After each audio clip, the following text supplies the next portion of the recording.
And we're going to be in conversation in this hour with Dr. Mdluli of Mpumalanga Tourism to talk about the sector in the province over the last couple of months, particularly over the festive period, as the province was hoping to cash in on international tourists making its way to South Africa, particularly along the Kruger. We're also going to be in conversation with Tabang Bashoka about cell phone snatching as a popular crime in South Africa. How does that value chain and black market operate?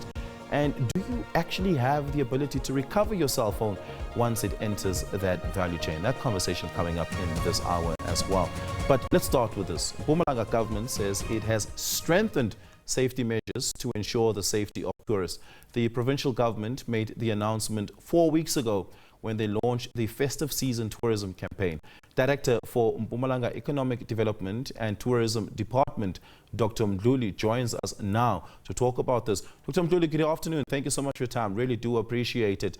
Of course, Mpumalanga is one of the province's leading tourism numbers in the country because it has the benefit of a large part of the Kruger, particularly along the Skukuza line that is quite popular for international tourists. What are the early stage numbers telling you about the levels of traffic and volume over the December period?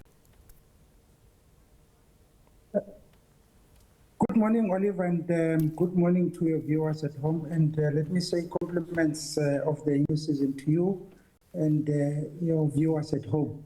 Yes, Mpumalanga is the destination for this festive season. We have seen a number of people coming to our province. The traffic flow is unprecedented, Oliver. We've seen the N4 being a high volume of traffic, the N2 coming from the Peter Tiff side. Also, the visitors coming. Are those also people who are coming to visit families and friends?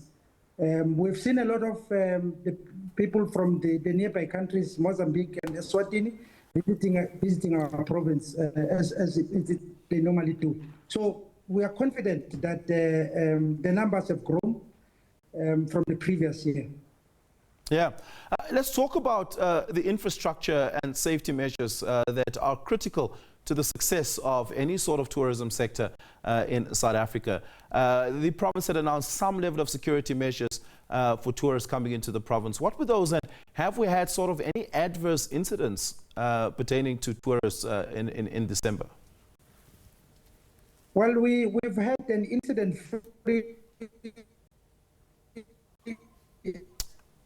Oh, Dr. Mdluli, I'm going to have to ask you to start that answer again because our line wasn't holding very well there. You said you had an incident?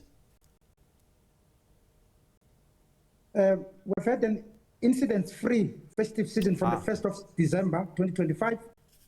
We're still not having any reported incidences against our tourists in our province, and we're proud of that. And if you drive throughout the towns in the Mpumalanga province, you would see the police are all over checking the safety of our visitors in our province. Yeah, Mpumalanga has a lot more to offer than just the Kruger. In fact, White River is one of the best kept secrets in South Africa, and it attracts a number of local tourists. It's one of the more affordable places in South Africa to visit. It's particularly popular around the times the Springboks play in Nelspruit, and one of the only places you can find accommodation would be an hour out into White River from Nelspruit. Talk to us about other parts of the province that would have seen some level of traffic increase, and have you seen the numbers spread across the province, or is it primarily concentrated in the Kruger? No. The Panorama route is one of the key attraction areas that we've had a number of visitors coming through to visit the province. We've also had a lot of people coming to the Hertzband side of the province from the Newcastle route towards Ermelo. There was a lot of traffic, people visiting that part of the province. So even the Kangala region, where Koko Esther, Mahlangu is found, there's a lot of people with an interest to see that part of the province. Yeah, I mean, umkwalo is still an attractive art form in South Africa and the world Yes. over, so certainly we'll see those dividends. Let's talk a little bit about the split between domestic tourism and international tourism. Typically, we would see a lot of international tourism flock towards parts like the Kruger because that's what's being advertised, that's what's known. But what's the split for the province between those who spend in rands versus those who spend in dollars and pounds?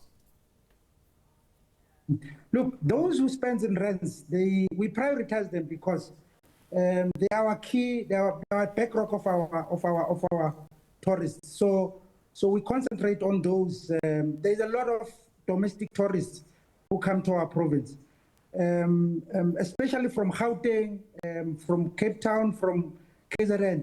So those are the key source market that we are having in our province, which we prioritize as Mpumalanga province. Yes, we also prioritize the international tourists who also come and bring those dollars to our province. But our main attention is to focus on the domestic tourism because that is very important for us as Mpumalanga province.